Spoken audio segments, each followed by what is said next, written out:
dance and say, baby, won't you be my girl? Would you meet me at the Friday dance and give romance a whirl? Let's take a chance on happiness, say, baby, won't you be my girl?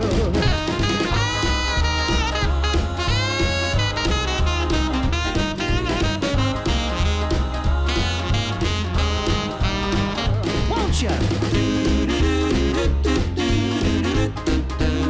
Won't you be my girl? I said, baby, won't you be my girl?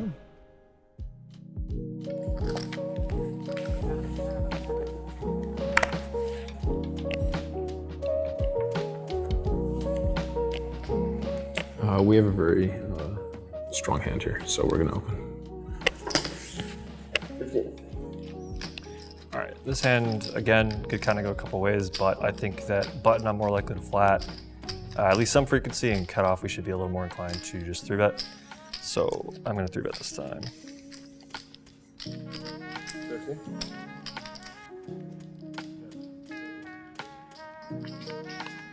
Okay, let's see. Let's have a think here. So raise, 3-bet. I think I'm just supposed to fold. I guess we'll do that. All right, that's boring.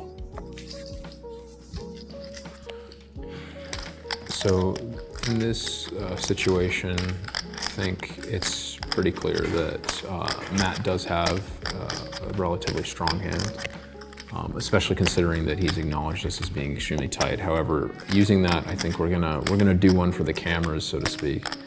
And I think we're actually gonna 4-bet with King Queen. So I don't really believe in blockers, so to speak. You know, like fucking, you know, the fact that I have King Queen doesn't mean that he actually doesn't have kings or queens. But I do think he can actually find a fold with queens or worse against specifically me 4-betting, and this is only according to him. So I'm gonna 4-bet to 200 here, and I guess just hold on for dear life. If I get called, I'm probably just gonna shut down. 200. Okay, so obviously getting 4-bet is not our favorite outcome here.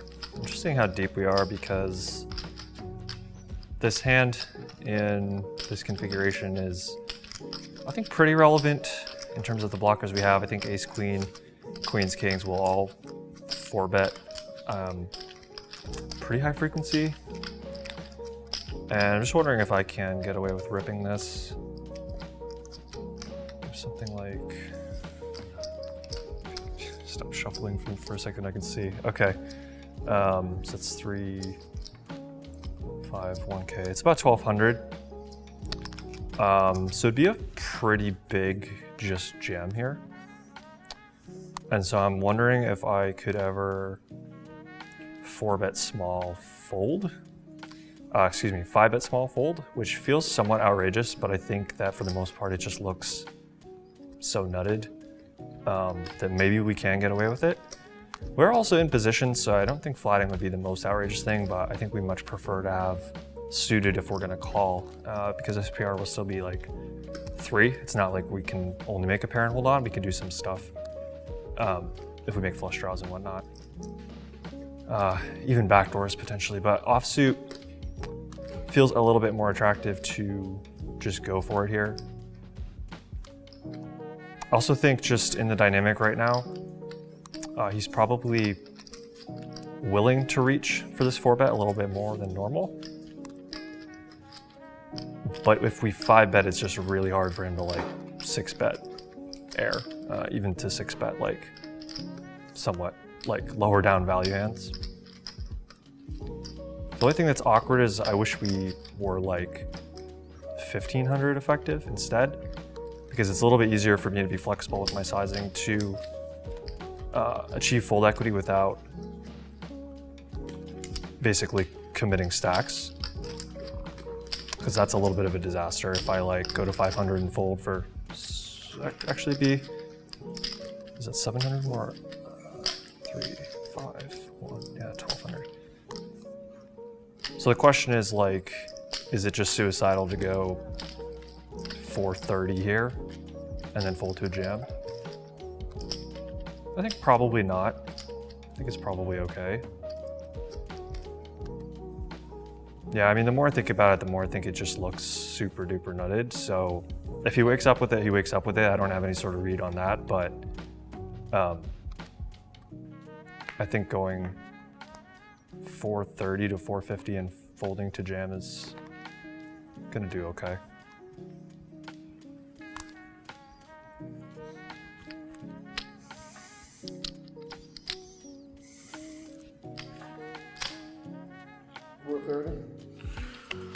I think it's extremely clear that we'll be here. Nobody has a 5-betting range that is a bluff as far as I'm aware, although it'd be super sick to see. I think it's a very, very clear fold. He also might be exploiting the fact that we're tight, but unknown to him, we've been bluffing the entire time. Well, not the entire time, not when we initially raised, but you guys get my point. The 4-bet doesn't work out, we fold. I think we have to act like this is like super, super duper hard and, you know, give the little bit of the sweat, you know, just delay the stream and make everybody more upset at the table who's been having to wait for the past like 3 hours to play their next hand, but we're just gonna fold.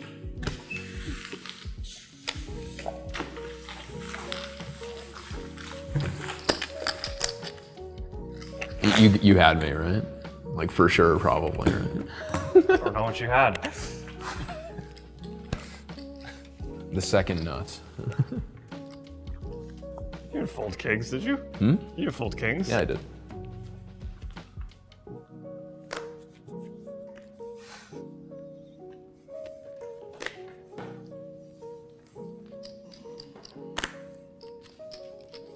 I'm terrible.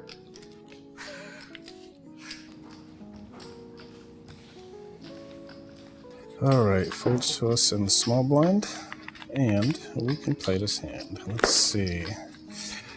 What did I even start with? Okay, so we're pretty deep. Pretty sure we just check and go from there. So. 30. Yeah, very quick. I didn't even turn my music back on.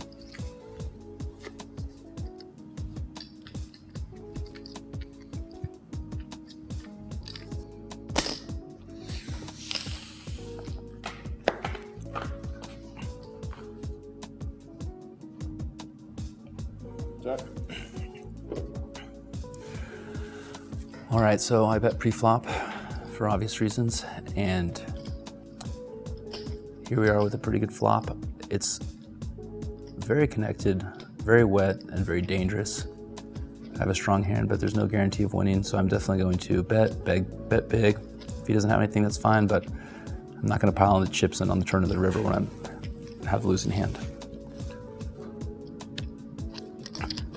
Since it is such a wet board, I'm going to bet pretty big. 75. This is interesting, big bet. What's out there? 50. Why so big? Why so big? So this is actually, it feels like a funny part of the Poker Out Loud, because we know we are nearing the end and there's going to be limited hands. So, you know, like Matt just opened 9 deuce on the button showed a little bit ago. I feel like there is some sort of like, you know what I mean? Last few hands dynamic thing that happens. Well, yeah, I don't know. I guess I'll just fold though. I don't know what else to do. Nice.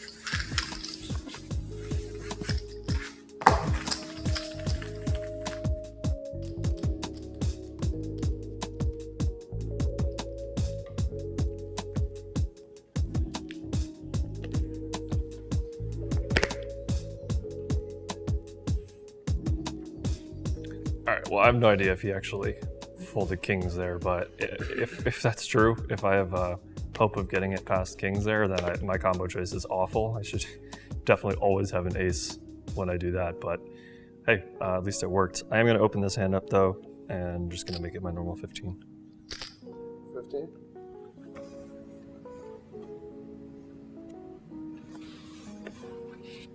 I'm gonna go ahead and 3-bet bluff my suited ace. Try to isolate Matt.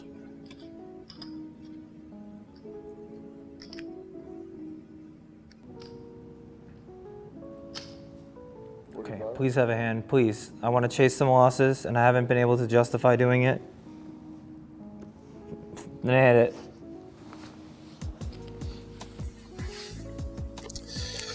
All right, I'm kind of praying like Ryan here a little bit. This would be a cool spot to see something. Raise, 3-bet, what is it, 45? All right, come on, baby. You know what? All right. So I actually think this is okay. I think this is okay. What is that, 45? I think I go...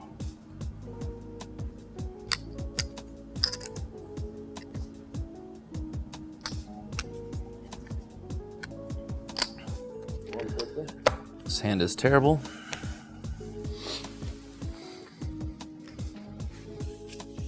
All right, I mean, I think this is pretty trivial fold. Pretty different from the last hand, given that it's cold forward and pretty normal size this time. I also don't think I'm allowed to 5-bet king high twice in a row. Interesting spot, just because normally this is just an insta fold here, but I remember one of the hands earlier on in the day that drew cold 3-bet just like he did just now, and then faced with the 4-bet he folded. So he can. I know that he can have a cold 4-bet. Sorry, a cold 4-betting bluff range here, but even against his bluffs, I think oftentimes I'm still dominated. So would have liked to see the flop, but I gotta let you go, my friend.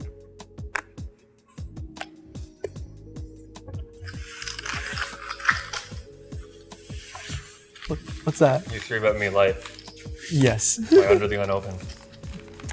Low jack?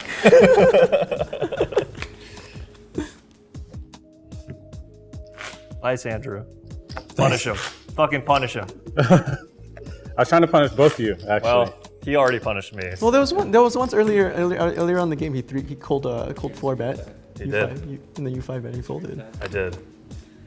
So that's what I was thinking. I was like, but with my hand I couldn't. I'm still behind a lot of his bluffs. With his hand, we're gonna take a low jack range. I'm pretty good with my RFIs. It's just when it comes to opening, ranges opening wise pre-flop. Post-flop, I'm just kind of lost, but we're gonna go ahead and open this. Okay, so I finally have a hand that I can rationalize getting out of line with. It's a stretch, but I'm allowed to play this. So we're definitely gonna 3-bet this deep. Shorter, we're allowed to flat, I think, but I'm gonna 3-bet to 45 as I made it cool. 45. All right, open, 3-bet from Ryan. One more time. Let's go, baby. Ooh. Ooh. All right. So do I want to flat or do it again is the question. I actually think I wouldn't mind playing this in position, which I think is going to happen a lot here. Greg comes back over the top, probably an easier fold. Yeah, I actually think I'm just going to flat here and play one.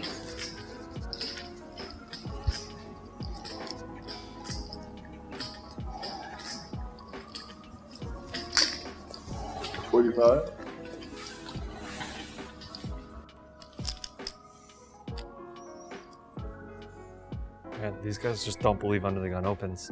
I also like how he reached for the stack of hundreds there, like it was going to be the 145 again, but we got nothing here.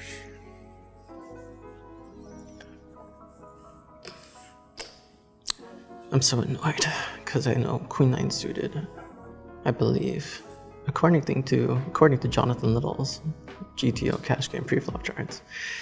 I know Queen 9 suited is a fold to a 3-bet, especially out of position here. Oh, it's so annoying. Also, I'm also noticing myself getting a little bit tilted, and this is one of those things I do when I know like a session's wrapping up and I'm behind, where I start forcing things. But then again, I am in Las Vegas at S4Y. You don't get these opportunities often enough. And yeah, that's my justification for it today. So your champion saint of donkeys is gonna see a flop.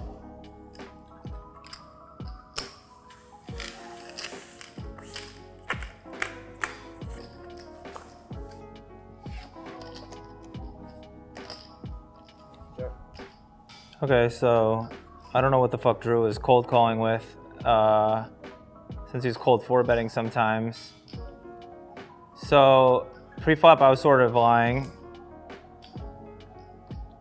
because out of triple reverse psychology and the 1% that anyone could hear me, but these two guys in this hand, I'm not worried about that with. No, I don't know what I'm talking about. Listen, I'm just deciding what the hell Drew is cold calling 3-bets with, whether or not he'll bet or not, and I think multi-way he won't. I don't know how to play multi-way, dude.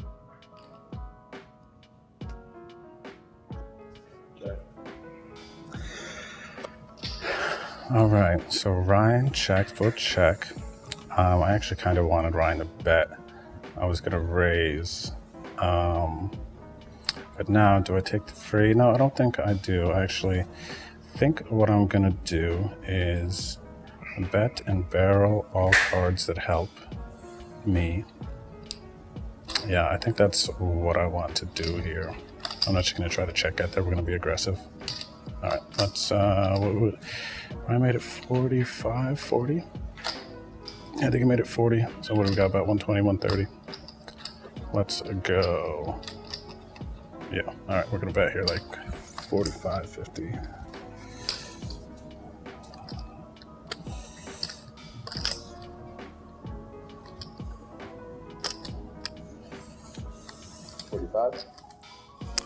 $45 bet into 120, pretty small. Got my gut shot here. Against Drew, specifically, if we were heads up. Against aggressive players, generally, I find against their C-bets, I can re-raise with draws as weak as a gut shot, but with Ryan also tagged, I think I'm just gonna see the turn, bink my 10, what's gonna happen, and win lots of money. 45? Cool. So this is so weird. I think that I don't really know what's going on. You would think pre-flop they're both capped, because he cold called the 3-bet and he just flatted the 3-bet, but he's closing the action, Greg, to be fair, that I don't know. I really don't know pre-flop how to range these guys, but I for sure think I have the best hand unless Drew's trapping.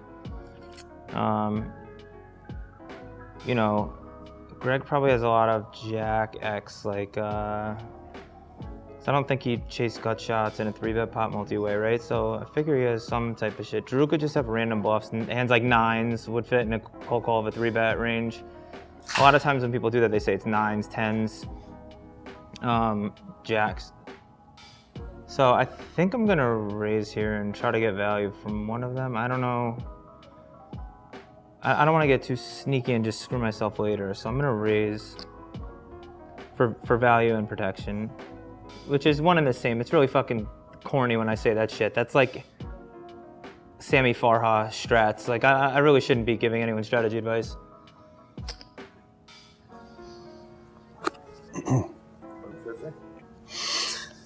All right, so looks like Ryan was kind of thinking what I was thinking.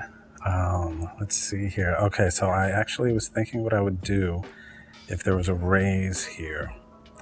And I'm contemplating doing something that I don't think anyone else really would. Let's see though, how much do I have behind? Let me see this first.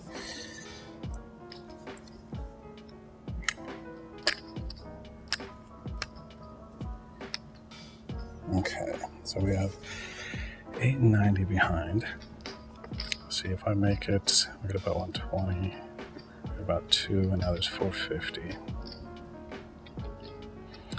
I think that it's like, okay, I call this if I wanted to. I could just fold, but if I call this, then you face a big bet on the turn. There's so many good turn cards, I feel like, for me. And is he really repping? Feels like he wants to bluff here, because he said he was going to try to dig his way out in this last bunch of hands. I see, like, I could, like, make this, like, 350 and then get to see the river, like, all the time, I think. If I go 350, that would leave me with about 640. I feel like I don't hate that. Okay, I think that's what we're going to do here. Yeah, let's give it a shot. Let's get saucy. All right.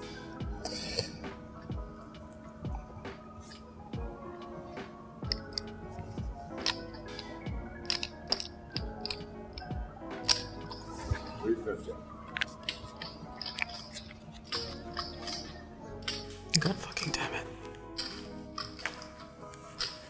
This sucks, dude. I So either he's like trapping me. Now my body language already reveals that I'm like not comfortable. So I kind of already fucked myself because he can't hear me, but he could see me. And me squirming in my seat like that is pretty obvious. You know, I call this a raise for protection and value, but it also, which is another trifecta of horrendous reasons to bet, was a raise for information in a way, because now I got some info that I may be screwed, but my hand is so strong. This is like classic, like I want to fold, but I think I for sure shouldn't. But I don't know what, if I beat any of his value hands, right? I don't think that, I think that I got my answer, and I'm just gotta sit here and talk my way into making the right choice and folding, which is hard. It sucks. Having such a strong hand and trying to be disciplined. I struggle with it a lot, honestly. And people joke like, oh, you're huffing and puffing before you fold, but you really have to take a deep breath a lot in poker, especially when you think you're gonna win a pot and someone's telling you otherwise, telling you, no, fuck you, you're not. I have a better hand, I've announced myself. I have 8s or jacks, I probably have a set. If he's bluffing me, it's, you know, good for him, but I think I'm just gonna make a fold that I really don't want to make.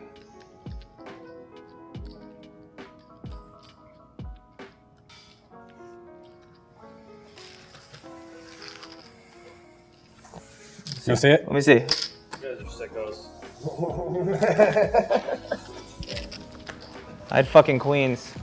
I had queens. No, you didn't. I didn't think you were ever bluffing. I thought all your flats were like either traps or jacks or 8s or 9s or 10s. 9s or 10s you're never bugging out with. Do you know the? Well, I guess I could tell you now what I was thinking, but Well, tell me later. I'll tell you later. Yeah. Did you fold a Did you fold a set? No, I folded queens. It's bomb pot time.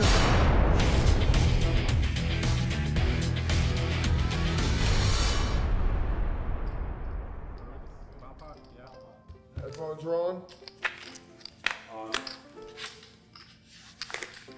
Action starts here. Check.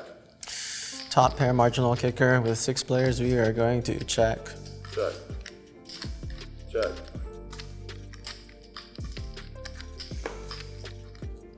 I'm gonna check this. I have a pair, I have a backdoor draw. I think I need to bet this. Get most of the players out right now. 30. So a lot of times in bomb pots, my analysis won't start until like the first check begins if I'm out of position, because I'm gonna pretty much check all. But given that there's 100% ranges for every player here, there's no range advantage, there's no nut advantage for anybody. Position is gonna be really important, and that's generally gonna be the best way to apply pressure. So when I'm out of position, especially first act, even 6-handed, I'm mostly just gonna be checking, but this hand is no decision at all, and so I'm just folding. Don't feel great about my hand, but yeah, I don't feel great about my hand just because I'm thinking like if Cato also has top pair marginal kicker, you know, I think he's checking back a lot as well. Really, honestly, I get in so much trouble with the bomb pots. Honestly, I could just fold here.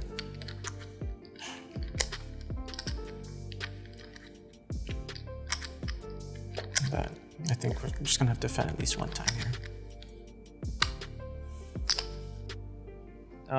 So here we're fucked, but I may go with it because Rob Kuhn taught me everything I know about poker, and he's the man. Nah, shout out to Rob. All right, we just don't have anything, so we're done.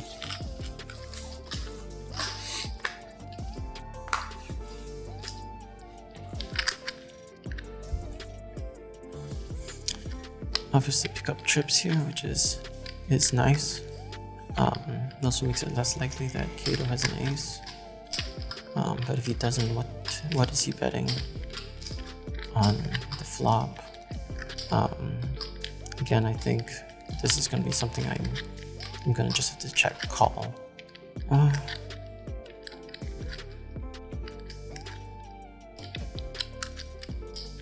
No, I'm thinking, actually, do I lead out here? Do I lead out? He'll think it's not likely that I have an ace and call me down light, but he doesn't, the hands that would call me down light are like 9s, 10s, jacks, whatever. So again, I think we're just gonna take a check call route here.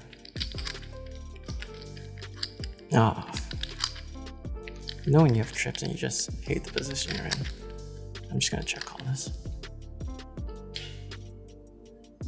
Check.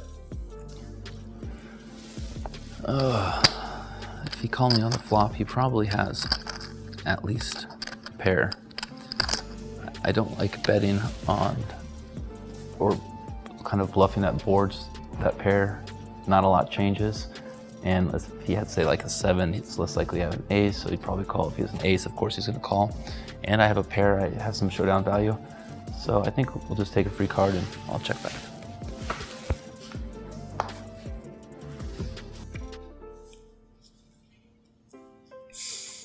He checks back the turn, which is interesting.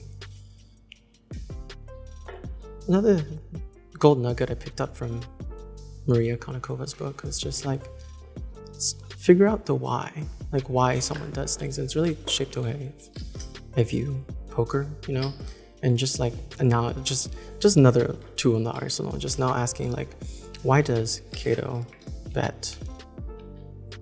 Why does he bet small in the flop? Why does he check back turn? Maybe he's trying to steal. He's trying to steal in the flop. So now I'm just asking myself, what can I lead out with that I can get value from?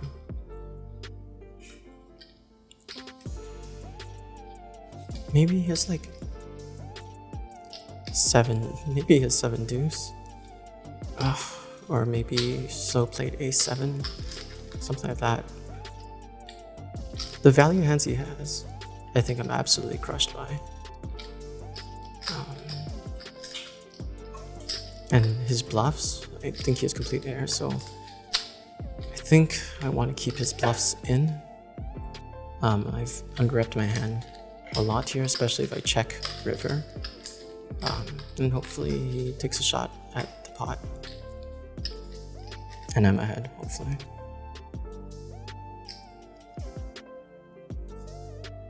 Check. Once again, I feel like I'm probably beat by a simple pair of 7s, but it could also be a chop.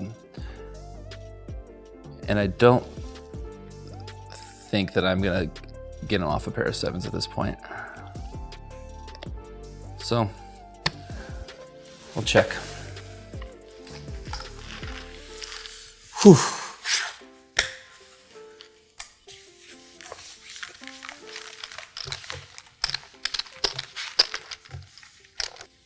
Courtney, if you're watching at home, I hope that hand made you proud. Why not just flip?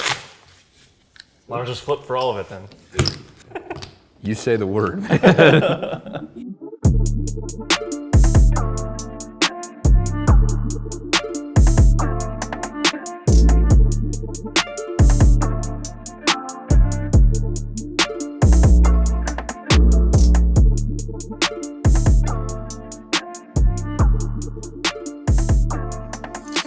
Okay, wasn't aware we were doing a whole round of bomb pots. Folks, we might have a chance at this. Come back from a $1,000 stuck hole and come back. Let's see some good cards.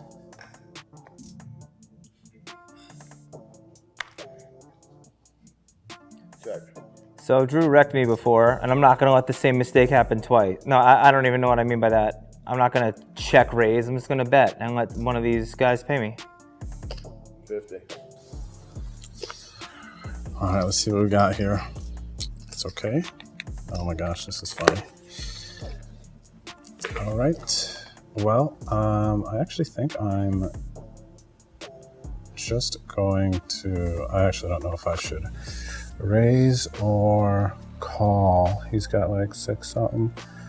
If I raise, I can't fold. That's a thing. And what if I, yeah, I think I just call. Yeah.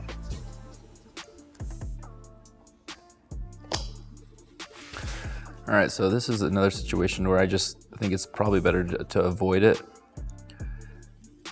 A lot of scary cards can come on the turn. There are a few cards that help me. I'm looking behind me at the players left to act. I think at least 2 of the 3 are gonna fold. And so I think it would just be a little too tight to fold right now. I'll make the call.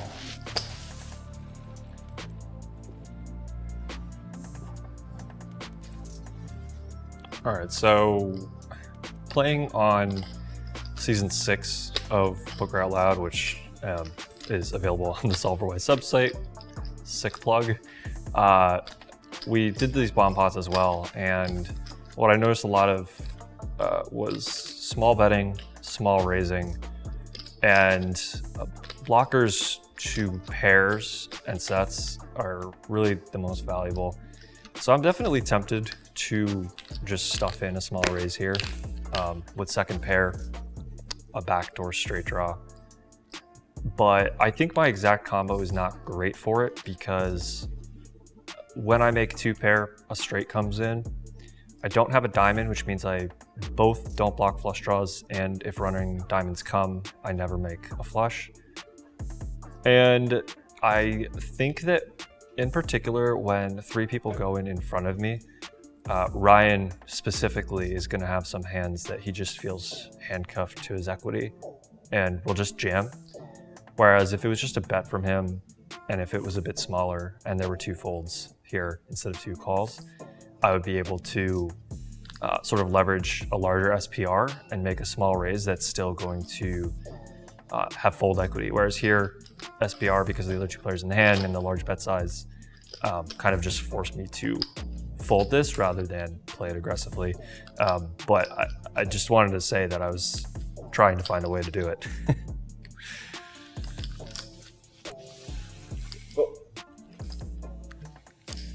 Jacking off does not feel good here.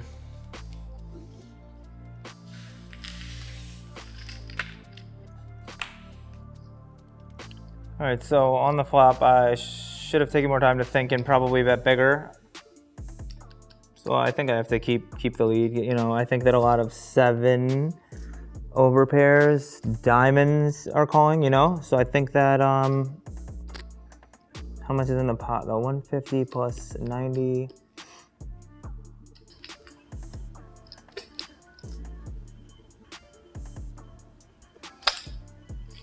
$170.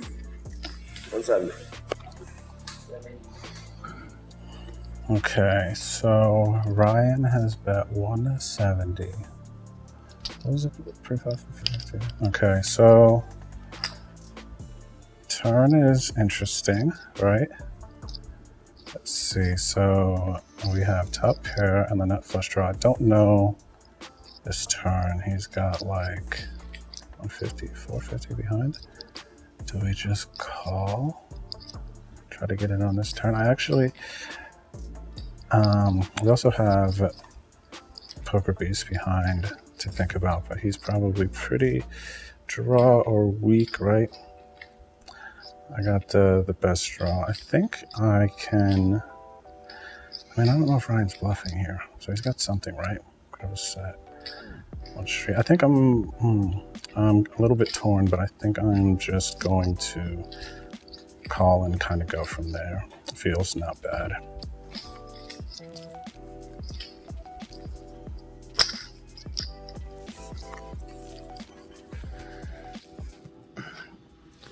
This is kind of exactly why I wanted to just fold on the previous street. I mean, cash games, you always get another hand and there's no rush, so there's not really a reason to put yourself into marginal spots. And it's also difficult since it's a splash pot or bomb pot to put anyone on any sort of range. So these guys look like they're pretty serious, so I'm just gonna get out of their way.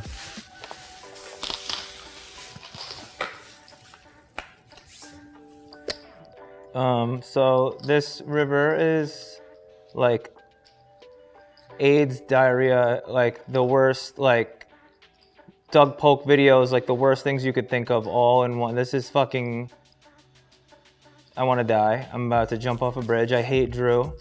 No, he's my good friend. I'm happy that I may still be good, honestly. He has a lot of just draws, but now all his over pairs that he probably would have raised, I think he honestly would have raised combo draws too, right? And like naked just flush draws, he would play like this though if he has like ace X of diamonds.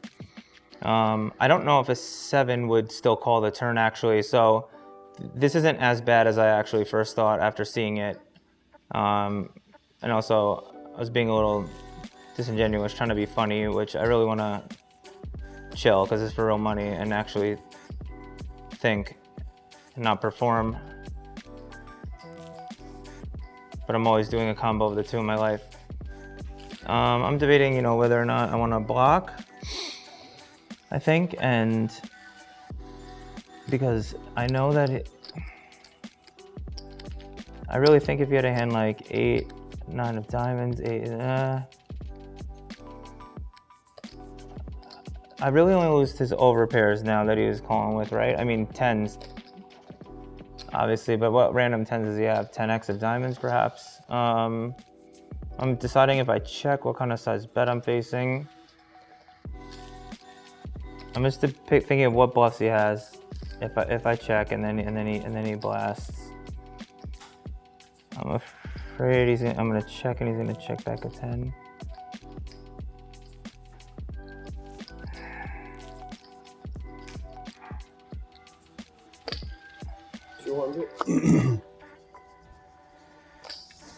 Oh, well, I guess this is better than seeing him jam.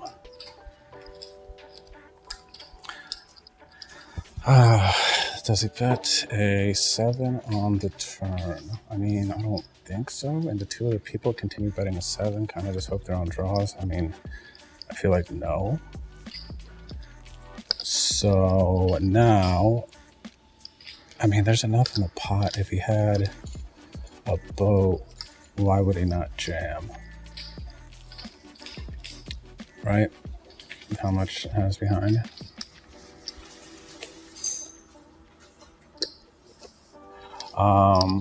Yeah, so why would he not jam? He has enough, he could just jam. So I guess he's putting out what he thinks is a thin value bet. Right? Also could be like a good bluff. He needs to get like ace highs to fold, king highs, 5 just diamonds, and just put me on draws. Right? So, I mean, geez, dude, I just don't think I can fold here. I don't think he has a 7. I don't think a 7. I mean, heads up, maybe he can bet a 7 again, but 3 ways, probably not on the turn. So this is probably just, yeah, probably just is what it is. Probably just call. Yeah.